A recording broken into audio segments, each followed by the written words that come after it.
देखिए, मैं नहीं जानती कि ये लड़की कौन है। वो मुझे रास्ते पे ऐसी बेहोश मिली तो मैं उसे यहाँ पे लेके आ गई। आप देखिए उसे क्या हुआ है, और जो भी ट्रीटमेंट करनी पड़े वो प्लीज शुरू कीजिए।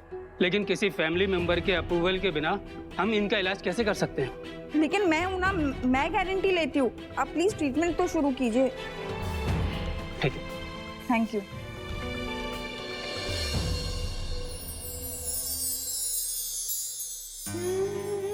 माफ कीजिएगा, मैं थोड़ा जल्दी में थी, मुझे पता नहीं चला। आई am sorry.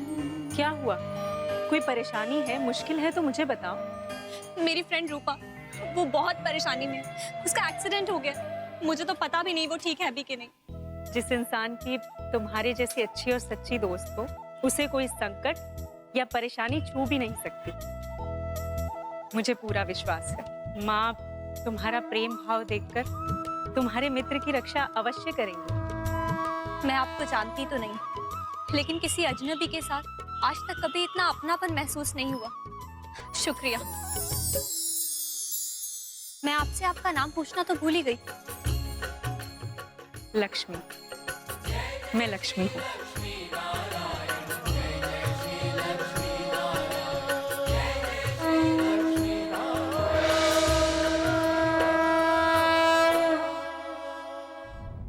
Seriously Rahul, I mean uncle से इतनी डांट खाने के बाद भी तुम उस लड़की की हेल्प कर रहे हो। I just don't understand. तुमने कभी भी लाइफ में अपने बारे में सोचा है?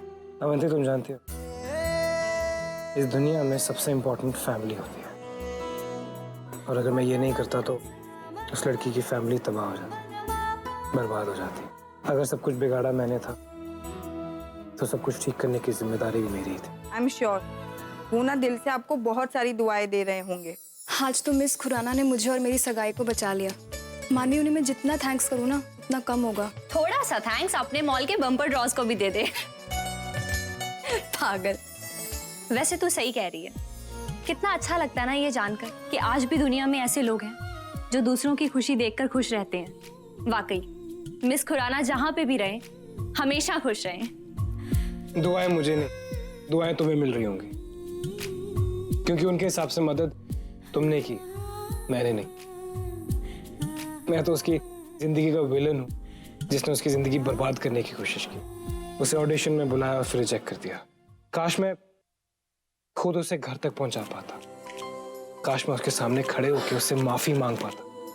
खैर, कहते हैं ना, कभी कभी अच्छा करने के बावजूद भी किस्मत में नफरत लिखी होती। मैं उसे कभी माफ नहीं करूंगी।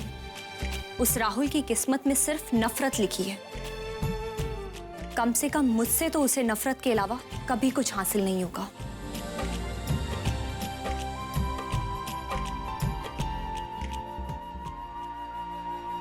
जिया ढंग से सुर नहीं पकड़ पा रही।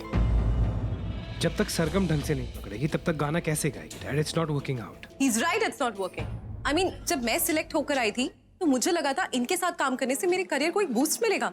मैं रातों रात एक स्टार बन जाऊंगी, और उसके बाद अगर मुझे किसी चीज के लिए प्रैक्टिस करनी पड़ेगी तो वो सिर्फ या तो ऑटोग्राफ साइन करने के लिए या पिक्चर्स के लिए पोस्ट करने के लिए।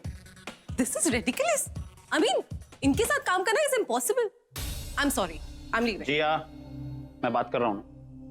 राहुल, क्या प्रॉब्लम है तुम्हारा? तुम 50 लड़कियों के साथ गाना गा चुके। जिया उनमें से बेस्ट है। कुछ ऊपर नीचे होगा तो डिजिटल रीमास्टरिंग करके ठीक कर लेंगे। डैड, आप कैसी बातें कर रहे हैं? म्यूजिक परफेक्शन होता है, बार्गेनिंग नहीं। और अगर डिजिटल रीमास्टरिंग ही करनी है तो उससे अच्छा तो मैं सोलो ही गा लेता हूँ। I am sorry Jiya, but मैंने आपका टाइम वेस्ट किया। आप जा सकते हैं। राहुल, आखिर चाहता क्या है तू? डैड, मैं एक पार्टनर ढूंढ रहा हूँ। एक पार्टनर की तलाश है। एक ऐसी आवाज जो कि इस गाने को किसी अलग लेवल तक ही ले जाए। ये गाना मेरे दिल के बहुत करीब है। एक ऐसी आवाज जो कि इस गाने में अपनी जान डाल दे।